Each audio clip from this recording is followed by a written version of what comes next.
bawa kopi. Sebelum mulai alangkah baik ya pencet tombol like, subscribe, dan share ke semua grup kalian.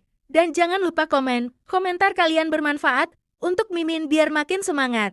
Tanpa berlama-lama langsung ke alur ceritanya. Oke, scene dilanjutkan di tempat di mana Yudahi telah selesai berganti pakaian. Saat ia keluar, penampilannya begitu memukau hingga seketika menarik perhatian para kru pria di sekelilingnya.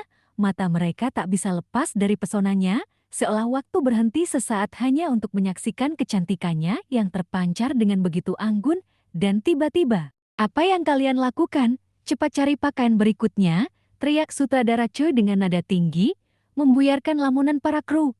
Wajahnya memerah antara kesal dan tak percaya melihat kru production-nya yang tiba-tiba berubah jadi patung hidup. Setelah itu, iya, Pak, aku akan mengambilnya sekarang, ucap salah satu kru production dengan panik, sambil mengelap keringat dingin yang mulai menetes di pelipisnya. Setelah itu, semuanya pun bubar dan melanjutkan pekerjaannya masing-masing dan setelah itu sutradara Choi pun mengatakan, bukan yang itu, dan jangan hanya ganti pakaian luarnya saja. Hai kau anak baru, cepat ambilkan pakaian nomor 4. Apa kau mau begadang malam ini, kok kamu lambat banget? Kalau tidak mau ya udah cepatlah bawakan, ucapnya sutradara Choi. Setelah Lim mendengar itu, dia pun langsung bergegas mengambilnya. Habis itu beberapa saat kemudian, ini Pak nomor 4 di sini, dan shell nomor 8 dan topi nomor 9 di sini juga sudah saya ambil, ucapnya Lim sambil keringat dingin. Setelah itu pun beberapa saat kemudian, kok tanganmu masih kosong? Bukankah kau punya sesuatu untuk dilakukan? Ucapnya sutradara Choi sambil melihat ke Lim. Setelah itu pun Lim, siap Pak, saya akan membawa barang-barangnya sekarang, ucap Lim. Setelah membawa barang-barangnya, Lim pun dipanggil lagi. Lightingnya tidak cukup terang, cepat bawakan lightingnya ke sini. Siap Pak, saya akan mengubah posisi lightingnya sekarang, ucapnya Lim. Haknya belum tepat. Cepat ke gudang, ambil yang ukuran 180 cm. Tanpa banyak tanya, Lim langsung menjawab. Baiklah. Ia segera berlari keluar lokasi syuting, menyusuri lorong sempit menuju gudang properti. Nafasnya cepat, tapi langkahnya mantap. Ia tahu, dalam dunia produksi, waktu adalah segalanya. Dan tiba-tiba, dari sisi ruangan, ada dua orang yang diam-diam memandang ke arah Lim. Matanya mengikuti gerakan Lim yang kini sibuk mengatur kabel, mengangkat properti, dan memindahkan lightning. Semua dilakukan dengan cekatan, meski sempat panik sebelumnya. Di sudut ruangan, seorang gadis dengan rambut pink cerah berdiri. Wajahnya menunjukkan ekspresi terkejut yang berubah menjadi kagum. Wow, apa kau lihat itu? Bisiknya pada gadis di sampingnya. Bukankah dia satu-satunya yang belum diteriakin sama sutradara cewek hari ini? Gadis di sebelahnya menoleh, sedikit heran. Maksudmu si kru baru itu? Lim, si rambut pink mengangguk cepat. Matanya tetap tertuju ke arah jalur tempat Lim menghilang menuju gudang. Iya. Dia punya naluri kerja yang bagus banget. Gerakannya cepat, nggak ragu. Dan, entah kenapa, kelihatan alami banget. Setelah itu, scene berganti di Yudahi yang berdiri sambil tatapannya terpaku pada Lim yang sedang sibuk mengangkat properti dan bekerja sendirian. Gerak-geriknya cekatan. Wajahnya serius, tapi tidak gugup.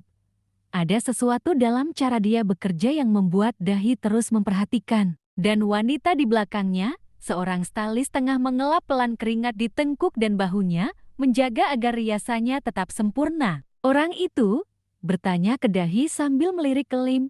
Suaranya tenang tapi penuh makna. Apa dia biasa bekerja denganmu? Yudahi yang ditanya begitu, lalu menjawabnya. Tidak. Dia cuma bantu hari ini, dari kru properti, baru ditarik pagi tadi. Setelah Yudahi ditanya seperti itu, dia mengerutkan alis sedikit, lalu tanpa sadar berbisik, apa?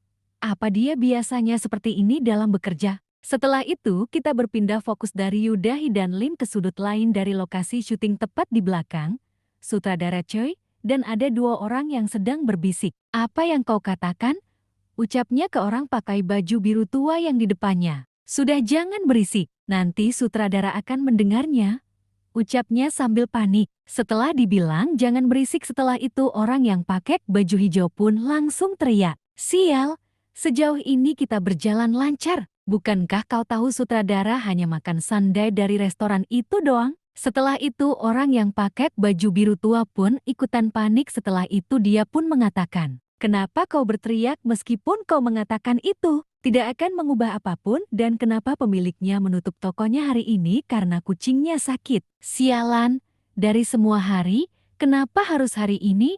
Kalau gini aku akan menjadi gila. Aduh, gimana dong, ini pemotretan kita berikutnya akan buruk kalau kita mengacaukan waktu makannya," ucapnya orang yang pakai baju hijau sambil panik. Setelah itu orang yang pakai baju biru tua mendengarnya, dia pun langsung membuka hapnya dan langsung mencarinya lagi tempat makanan itu. Setelah itu pun tidak sengaja Lim melihat dua orang itu yang lagi panik, dia pun menghampirinya dan mengatakan, "Permisi." Setelah itu mereka berdua pun menoleh ke arah Lim. Kau?"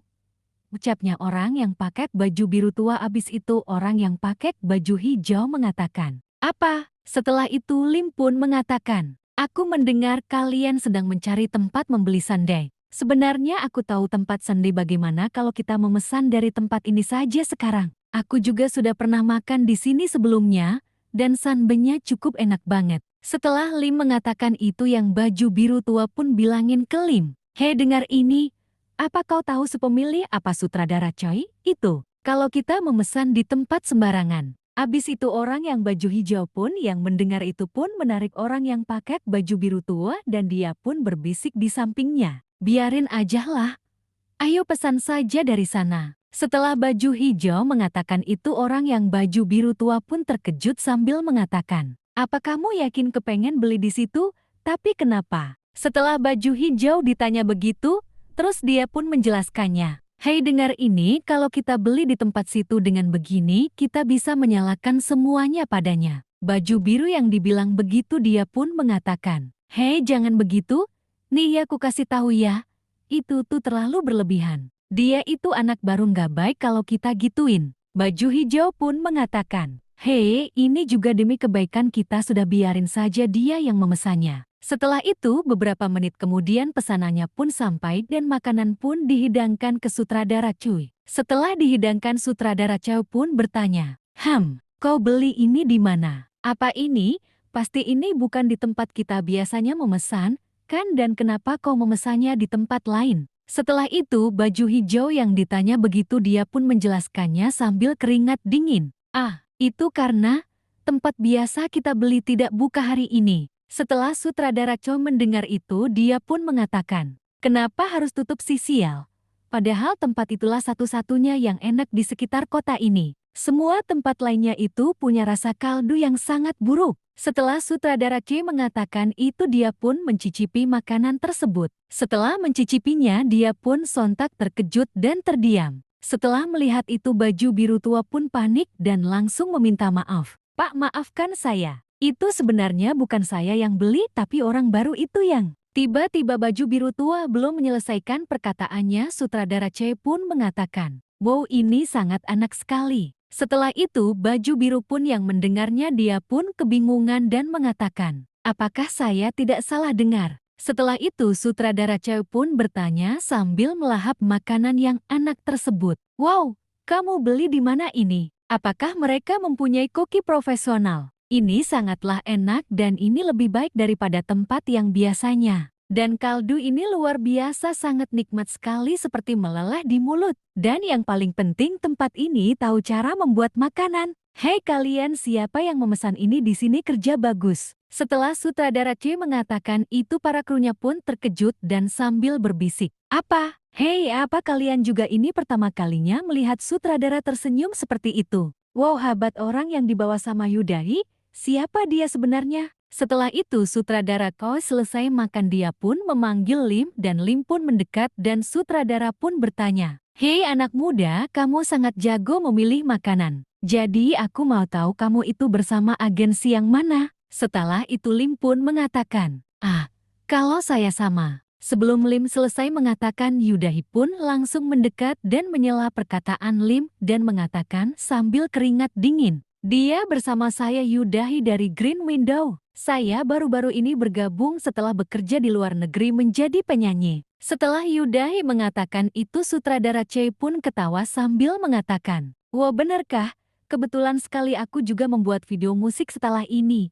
Apa kamu bisa bernyanyi setelah ini selesai?" Yudahi yang ditanya bisa bernyanyi nggak, dia pun menjawab sambil bersemangat, "Benarkah abis ini video musik, kalau Anda mau saya bisa." Setelah itu sutradara Choi pun berdiri sambil mengatakan, "Kerja bagus semuanya, kita sekarang istirahat dulu, habis itu kita lanjutkan habis istirahat membuat video musik."